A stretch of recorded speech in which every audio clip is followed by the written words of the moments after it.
In this video, we are going to be checking out how to solve percent problems that basically ask us to find the whole. But we're going to do that with equations. Well, the reason why I like using equations in general over using proportions is we don't really need to identify what the part and the whole are. And if you're looking at this video saying, what's the part and what's the whole that this guy's talking about? Watch some of the previous videos that I talk about with solving these problems, but with proportions. Okay, so to use an equation, we literally do a direct translation of what is written here. We have 62 is 37% of what number? So 62 is always means equivalent to, equals to, 37%. Now in an equation, I write that as either a fraction or as a decimal. I think decimals are easy to use because a percentage, remember 37% is really 37 out of 100, 37 100ths, or 0.37. So 62 is 37%, or 0.37 of. Of means multiplication. So 37% of some number. So we'll call that x. And that's it. You've got 62 is 37% of some number. That's all there is to it. So now what we need to do is solve out that equation. As I suggested in an earlier video with proportions, I'm going to suggest the same thing with equations. Practice the translations first. Practice just getting to this step and then solve out those equations. So do 5 to 10 of these problems and stop at this step, then go back and solve them all out. You'll get much better at this much quicker because you're focusing on one component of what you're doing mathematically. All right, to solve this out, I divide both sides by 0.37 because I'm undoing multiplication. It's a basic equation at that point. 62 divided by 0.37 is a 167.6, and that's rounded to the nearest tenth. That's it. That's your answer.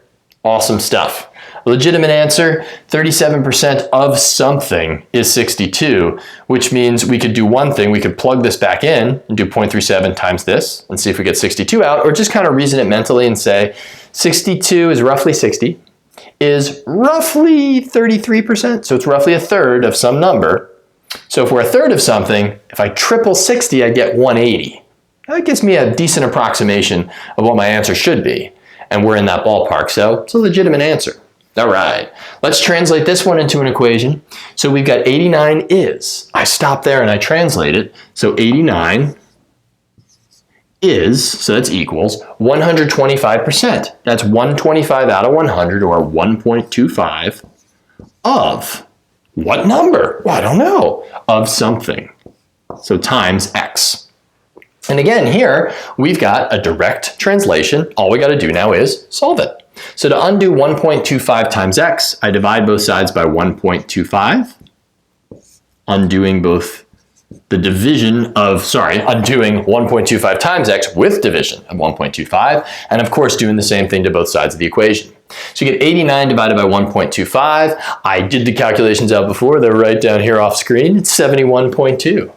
So we have 71.2 is equal to x, which also makes sense as an answer. If you're taking 125% of something, we're going to end up with a bigger number at the end of the day because you're taking all 100% of something and adding on an additional 25%, which will get you 89, which means we started with a smaller number to begin with. Personally, I prefer solving with equations. A lot of teachers will teach you both ways. Some teachers prefer proportions. I'm a big fan of equations. I think they're a bit quicker with the translation, a little quicker to solve. You would need a calculator to do out the division, of course, as well as with the proportions too, depending on how nasty the numbers are.